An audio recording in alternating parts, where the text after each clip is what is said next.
His excellency Mirza Tahir Ahmad, آج جو میں سوال آپ سے کرنے والا ہوں وہ مرزا غلام احمد قادیان کے متعلق ہے، اور 1849 اور 44 کے درمیان ہے، جب انہوں نے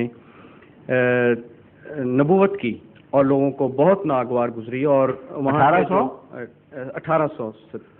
1889 میں ہاں جی آپ نے الگ جماعت کی بنیاد قائم کی ہے، لیکن ابھی مسیحیت کا دعویٰ نہیں فرمایا تھا. ہاں جی، مسیحیت اور نبوت کا دعویٰ یہ بعد میں ہوا ہے. ہاں جی، سمجھ گئے نا؟ ٹھیک ہے جی. 1891 اور 1901 کے آغاز میں یہ ڈیولپمنٹ ہوئی ہے. ہاں جی، لیکن معمور ہونے کا، یعنی امام مہدی ہونے کا دعویٰ اور جماعت کی بنیاد اکٹھے ہوئے ہیں.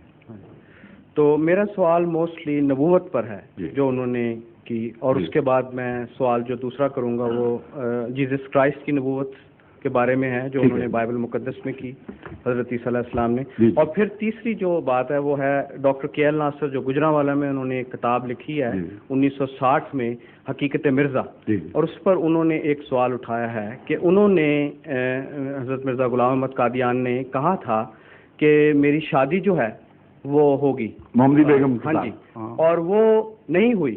بالکل ٹھیک ہے. تو کیا ان کی جو نبوت تھی وہ غلط ثابت ہوئی کہ وہ اس سے شادی؟ میں انشاءاللہ ایک ایک سوال کا جواب دوں گا. اب اول سوال لیں، پھر دوسرا، پھر تیسرا انشاءاللہ. ہاں جی.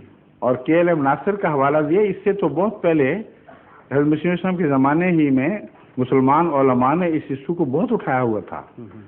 کے ایل ناصر نے تو صرف نقل ماری ہے مسلمان علماء کی، اپنی طرف سے کچھ بھی پیش نہیں کیا. لیکن چونکہ آپ نے لٹریچر صرف ان کا پڑھا ہوا غالباً، اس لیے آپ کا دماغ کے ایل ناصر کی طرف گیا ہے.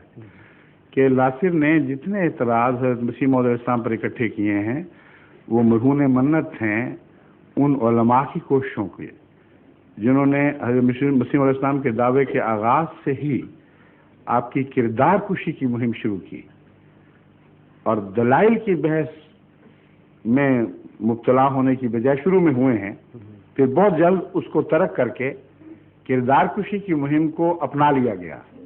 آج بھی یہی سلسلہ جاری ہے. تو میں اس کا جواب بعد میں دوں گا، پہلے آپ پہلا سوال کر لیجئے. ہاں جی، وہ سوال ہے کہ حضرت مسیح علیہ السلام نے، جیزس کرائسٹ نے بھی جو جتنی بھی نبوتیں کیں وہ یروشلم کے متعلق، اور پھر جو آپ نے بھی پہلے سوال میں مجھے بتایا کہ وہ ٹرائبز میں جائیں گے جو لاسٹ ٹرائبز ہیں، وہ سب پوری ہوئیں. تو کیوں نہیں حضرت مرزا غلام احمد قادیان کی جو پروفیسیز تھیں وہ پوری ہوئیں؟ عرض کرتا ہوں. اور اگر پوری ہوئی تو وہ کون سی تھی؟ جی میں عرض کرتا ہوں. اول تو یہ کہنا درست نہیں ہے کہ حضرت مسیح کی تمام پیشگوئیاں منوان اسی طرح پوری ہوئیں جیسا کہ فرمایا گیا تھا. میں نے اپنی گزشتہ مجلس میں بائبل کے حوالے سے قطعی طور پر دکھا دیا تھا کہ نیو ٹیسٹمنٹ کے مطابق حضرت مسیح نے صلیب سے اترنے سے پہلے اپنے ساتھی ایک ڈاکو کو جو مصلوب تھا اس کو کہا کہ 24 گھنٹے یعنی دن پورا نہیں ہوگا کہ میں تمہیں جنت میں ملوں گا، اور وہ نہیں ہوا. ایسی باتیں بعض ایسی ہوتی ہیں جو تمام انبیاء کے ساتھ کچھ اشتباہ کے پہلو رکھتی ہیں، مگر جب عمومی طور پر ان کی عظیم پیشگوئیوں کو اور عالمگیر پیشگوئیوں کو دیکھا جاتا ہے تو یہ چھوٹے چھوٹے بظاہر داغ ہیں. ایک متقی انسان عموم پر فیصلہ کرتا ہے اور یا اس کو سمجھنے کی کوشش کرتا ہے یا چھوڑ دیتا ہے. یہ ہو سکتا ہے کسی وجہ سے ہماری سمجھ سے بالا ہو. یہ جو مضمون ہے یہ عمومی ہے، ہر نبی کے ساتھ ایسا ہی ہوتا ہے. قرآن کریم فرماتا ہے ذالک الکتاب لا ریب فیہ، ایک ایسی کتاب ہے جس میں کوئی شک نہیں. ساتھ ہی فرماتا ہے فیہ آیات متشابہات، ایک ایسی کتاب بھی ہے جس میں متشابہ آیات بھی ہیں اور محکمات بھی ہیں. متشابہ آیات سے جن کے دل میں مرض ہے ان کی بیماری زور پکڑ جاتی ہے، اور جو اہل علم ہیں وہ محکمات کے اوپر چلتے ہیں. ایسی قطعی نشانیاں جو بندے کے اختیار سے باہر کی باتیں ہیں ان کے ذیل میں متشابہات کو یا سمجھتے ہیں یا ان کا معاملہ خدا پہ چھوڑ دیتے ہیں. یہ مضمون عمومی ہے. میں انشاءاللہ آپ کے اس سوال کے تعلق میں اس کو بیان کروں گا. لیکن حضرت مسیح موعود علیہ السلام کی جو پیشگوئیاں عالمی نوعیت کی ہمارے سامنے ظہور پذیر ہو چکی ہیں، ان کو کوئی دنیا کا انسان اب تبدیل نہیں کر سکتا۔ سب سے پہلے عیسائیت کے رہنما سے ٹکر جو ڈوئی کے ساتھ ہوئی ہے آپ کی، امریکہ کے اخبارات نے اس کو خوب اچھالا اور کہا کہ ایک دعوے دار ہے محمدی مسیح ہونے کا، ایک دعوے دار ہے مسیح کی نمائندگی میں اس کی آمد ثانی کا اعلان کرنے والا، اور ان دونوں کی ٹکر ہو گئی ہے۔ بوسٹن کے ٹریبیون نے خصوصیت سے اس کو کور دیا اور باقی اخباروں نے بھی، اور آخر پر جیسا کہ حضرت مرزا صاحب نے فرمایا تھا، بین ہی اسی طرح بڑی ذلت کے ساتھ وہ اس انجام کو پہنچا جس کے متعلق حضرت صاحب اپنی کتاب میں کھول کر بیان کر چکے تھے کہ اللہ مجھے بتا چکا ہے اس کے ساتھ یہ سلوک ہوگا۔ یہاں تک کہ امریکہ کے اخبارات اور خصوصاً ٹریبیون نے یہ شہ سرخی لگائی، اس کا حوالے یہاں موجود ہیں، یہاں کہاں تھے، یہاں پڑے ہوئے تھے پہلے، ہاں لے آئے، شہ سرخی لگائی کہ مرزا قادیان جیت گیا ہے، گریٹ از مرزا، وہ جیت گیا اور یہ ہار گیا، اس لیے کہ اس زمانے میں کچھ انصاف ابھی باقی تھا، مذہبی اختلافات کے باوجود سچی گواہی دینے والے ہوتے تھے۔ جو محمدی بیگم کی پیشگوئی کا وقت آئے گا تو میں اگرچہ یہ متشابہات میں سے ہے، مگر متشابہات کا یہ مطلب نہیں ہوتا کہ قطعی طور پر وہ ناقابل حل ہوتے ہیں۔ وہ لوگ جن کو اللہ تعالیٰ استنباط کی طاقت عطا فرماتا ہے، جب غور کرتے ہیں تو ان کو صاف سمجھ آ جاتا ہے کہ یہ پیشگوئی جھوٹی نہیں، بلکہ اس کے بعد ایسے پہلو تھے جو نظر انداز کیے گئے اور وہ ثبوت کے طور پر پہلے سے موجود ہوتے ہیں۔ تو میں انشاءاللہ اس وقت آپ کو بتاؤں گا۔ اب آپ اگلی بات کریں حضرت مرزا صاحب کی پیشگوئیوں سے متعلق۔ بس یہی تھا۔ ہاں اچھا، دوسری بات عالمی نوعیت کی پیشگوئیاں سنیں۔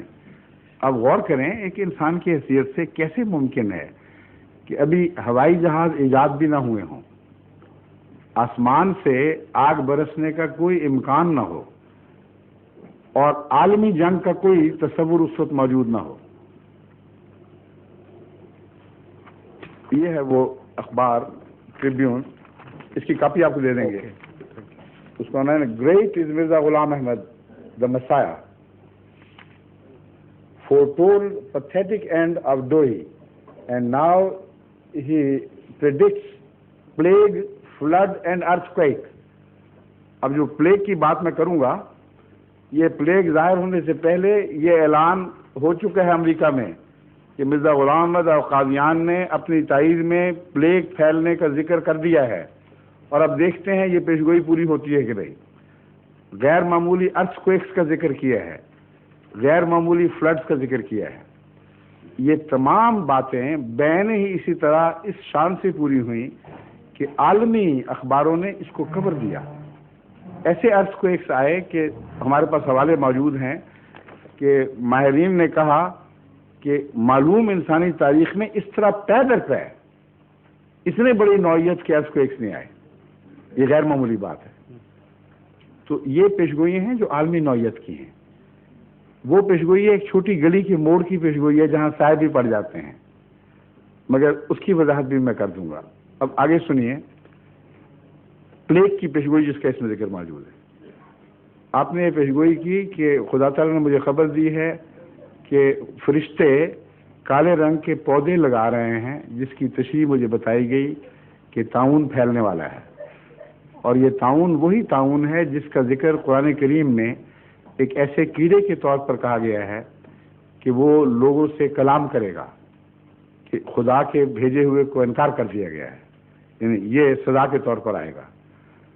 آپ نے فرمایا کہ میں ابھی متنبع کرتا ہوں، اور اس بات کی تائید میں کہ یہ نشان میرے حق میں ہے، اتفاقاً پیشگوئی نہیں ہے، میں یہ بتاتا ہوں کہ اللہ تعالیٰ نے مجھے خبر دی ہے کہ میرے ماننے والوں کو وہ طاعون اکثر چھوڑ دے گا، اور شاذ کے طور پر احمدیوں میں وفات ہوگی طاعون کی، لیکن اتنا نمایاں فرق ہوگا کہ دنیا اپنی آنکھوں سے دیکھ لے گی۔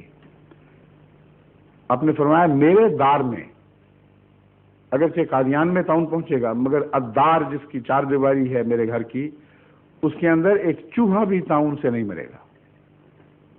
اب آپ یہ بتائیے کہ کوئی نزلے کے خلاف ایسی پیشگوئی کر سکتا ہے؟ فلو پھیلنے والا ہے، میرے ماننے والوں سے امتیازی سلوک کرے گا۔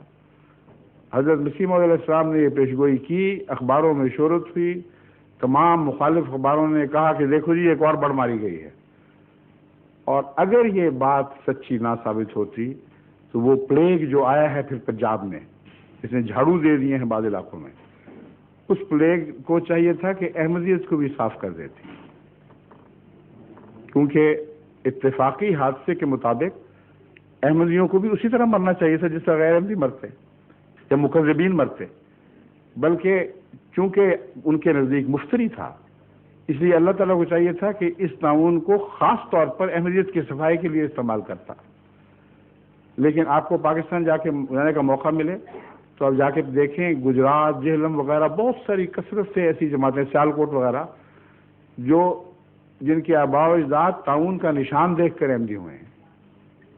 بعض لوگ عین تعاون میں جب ارد گرد موتی لگ رہی تھی احمدی ہو کر نجات پاتے رہے، اور قادیان میں ہندوؤں کا جو محلہ ہمارے گھروں کے ساتھ ارد گرد تھا وہاں کثرت سے تعاون آیا ہے، لیکن حضرت مسیح موعود علیہ السلام کے گھر میں کوئی وفات کسی قسم کی تعاون کی نہیں ہوئی۔ ایک واقعہ ہوا ہے، آپ تھے وہاں؟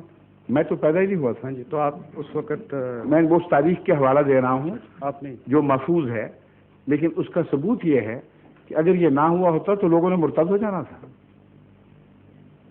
کس زور نے ان کو پکڑا ہوا تھا؟ اوپر سے لوگ مار رہے تھے، گالیاں دے رہے تھے، گھروں سے بے گھر کر رہے تھے، اور ادھر سے خدا کا عذاب بھی آ کے پکڑ لیتا تو پاگل سر پھیرے تھے جو اس شخص کے پیچھے لگے رہتے۔ یہ ایک ایسا قطعی انسانی فطرت کا ثبوت ہے جس کو جھٹلایا جا نہیں سکتا۔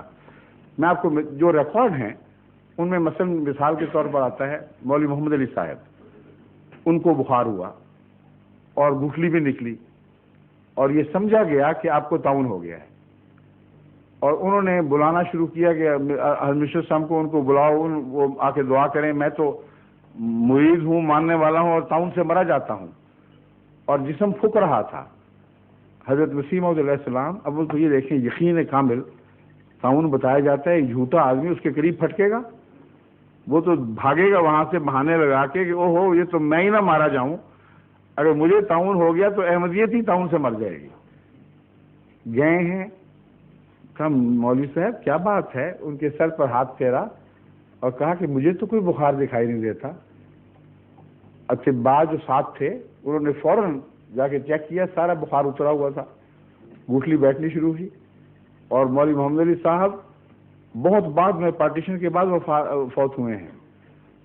تو یہ جو گواہیاں ہیں یہ ایسی خطی ہیں جن کے نتیجے میں لوگ احمدی ہوئے ہیں، احمدیت سے گریز نہیں کیا۔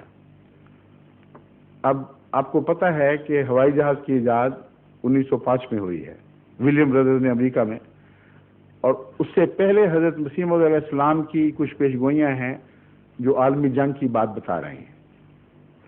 ایک اس پیشگوئی ایک منظوم کلام میں آپ نے اس طرح بیان فرمائی، کشتیاں چلتی ہیں تا ہوں کشتیاں، کہ میں وسیع سمندروں کو لڑنے والی کشتیوں سے بھرا ہوا دیکھ رہا ہوں، یعنی نیول وارفیئر بڑی وسیع پیمانے پر ہو رہی ہے۔ اور پھر فرمایا کہ آسمان سے میں آگ برستی دیکھ رہا ہوں۔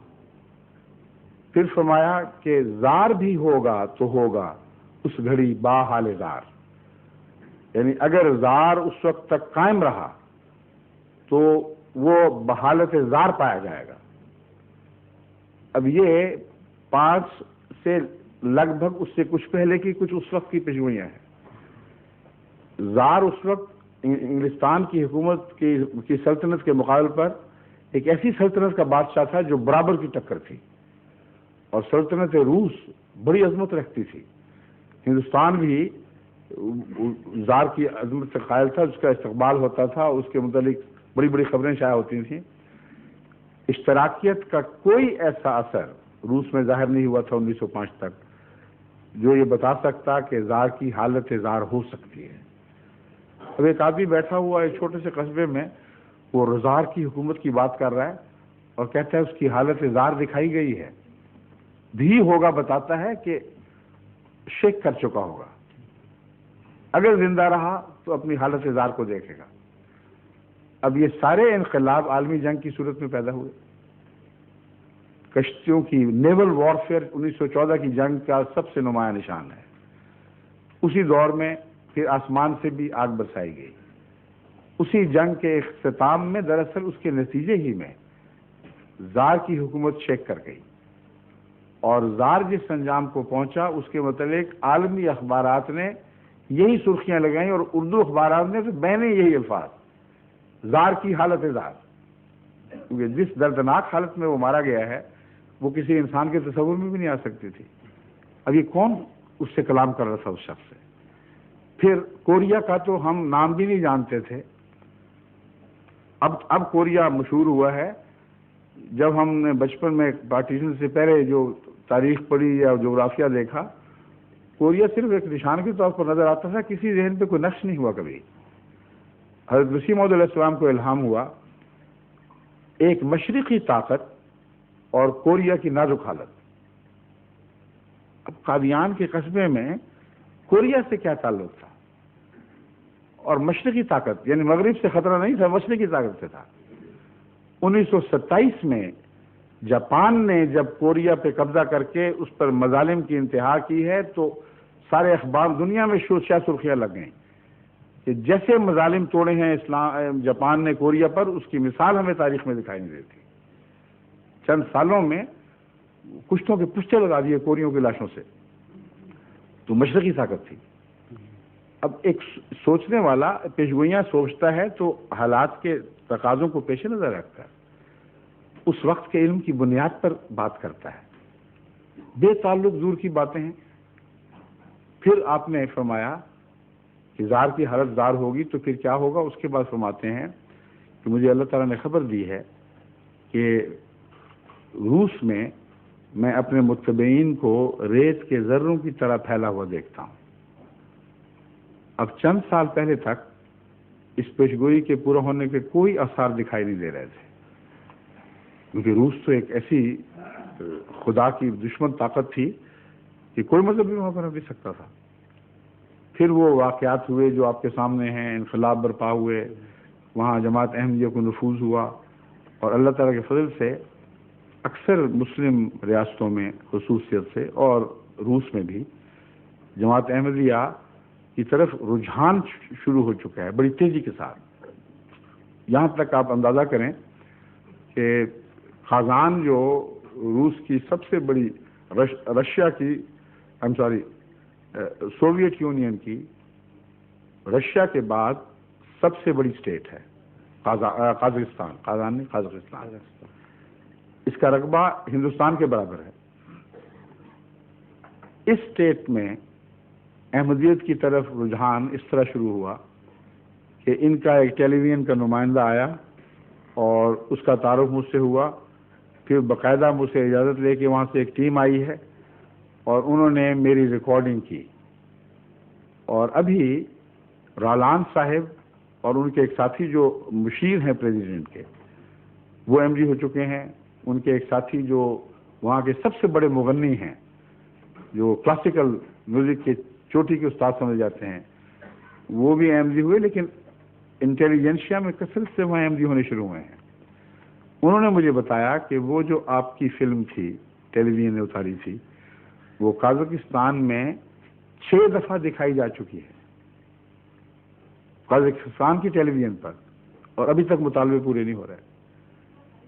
میں نے ایک مضمون لکھا جس میں روس میں ہونے والی تبدیلیوں کا تجزیہ کر کے اہل روس کو ایک تنبیہ کی تھی کہ تم ایک نظام کے چکر سے باہر نکلے ہو لیکن خطرات سے باہر نہیں نکلے. یہ باتیں، یہ اندھیرے تمہارے سامنے کھڑے ہیں، اگر تم نے آنکھیں نہ کھولی تو ان میں یہ گڑھے ہیں، یہاں ڈوبو گے.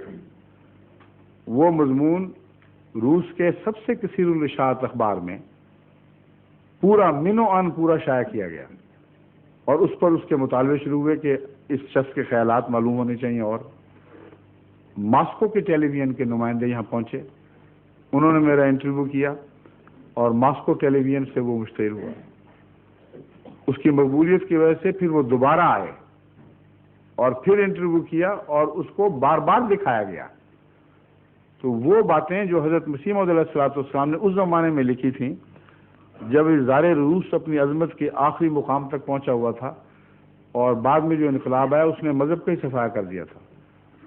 آپ کو کس نے بتایا، کیسے بتایا کہ وہاں احمدیت کے نفوذ کے لیے خدا تعالیٰ کثرت سے سامان پیدا فرمائے گا؟ میری خلافت کے زمانے میں یہ جو واقعات ہو رہے ہیں یہ بھی اتفاق نہیں ہے. جہاں پیشگوئیوں کی بات ہو رہی ہے، میں بتا رہا ہوں کہ خدا تو وہ مسلسل جاری رہنے والی ہستی ہے. وہ ایک پیشگوئی کو ایک وقت بیان کرتا ہے، اس کی تائید میں آگے پھر اس مضمون کو آگے چلانے کے لیے، یقین پیدا کرنے کے لیے اس کے بعد کے ظہور پذیر ہونے والے واقعات کو دوبارہ بتاتا ہے. میں چھوٹا سا بچہ تھا ابھی، جب چھوٹا بچہ اتنا نہیں، یعنی کوئی میری عمر ہوگی 13-14 سال کی، جب میرے والد حضرت خلیفۃ المسیح ثانی نے ایک عجیب رویا دیکھی، اور وہ رویا یہ تھی کہ چھپی ہوئی اخبارات میں ہم شائع کر چکے ہیں کہ میں ایک علاقے، یوں لگتا ہے میں گھرا ہوں اور کچھ فوجی ہیں جو مخالفت کر رہے ہیں، اور مجھے ڈر محسوس ہو رہا ہے کہ یہ علاقہ میرے لیے محفوظ نہیں رہا. اس وقت میں دیکھتا ہوں تو میری ایک ہی بیوی میرے ساتھ ہے، مریم، یعنی ام طاہر ان کو کہا جاتا تھا، طاہر کی والدہ، لیکن ان کا جو بچہ ہے وہ چھوٹا سا ہے. یعنی مجھے طاہر کے طور پر یہ بھی خاص شان ہے الہی پیغامات کی، تو میں اس کو گودی میں اٹھا لیتا ہوں اور میں کہتا ہوں چلو یہاں سے ہجرت کر جائیں، اس علاقے میں رہنا اب محفوظ نہیں رہا، اور فوجیوں سے خطرہ ہے. آپ کو نہیں، حضرت مسلم اور میرے والد کو، اس لیے مجھے بھی ساتھ اٹھا کے لے چلتے ہیں نا. کہتے ہیں جب میں جاتا ہوں تو آگے ایک ایسی ٹیریٹری میں پہنچتا ہوں جو میرے لیے اجنبی ہے، اور میں وہاں پوچھتا ہوں کہ یہ کون سا علاقہ ہے، تو وہ کہتے ہیں یہ روس کا علاقہ ہے. تو میں پوچھتا ہوں کہ روس کا علاقہ ہے، یہ آپ کون لوگ ہیں؟ تو رازداری سے کہتے ہیں ہم احمدی ہیں، لیکن ابھی ہم کھل کر بات نہیں کرتے، اس لیے ہم آپ کو بتاتے ہیں. اب یہ رویا آئی اور گزر گئی، اور آپ کسی کو تعبیر سمجھ نہیں کہ کیا واقعہ ہونے والا ہے. یہ میرے دور خلافت میں روس سے کانٹیکٹ ہونا اور احمدیت کا وہاں نفوذ ہونا اس رویا میں دراصل پہلے بتا دیا گیا تھا. کسی اور خلیفہ کے وقت میں یہ واقعہ نہیں ہوا. بس یہ جو اشارے ہیں خدا تعالیٰ کے، اگر انسان تعصب سے پاک ہو کر دیکھے تو ایک دوسرے کے ساتھ منسلک ہوتے چلے جاتے ہیں. یہ تو عمومی گفتگو ہے. اب اپنا اگلا معین سوال فرمائیے.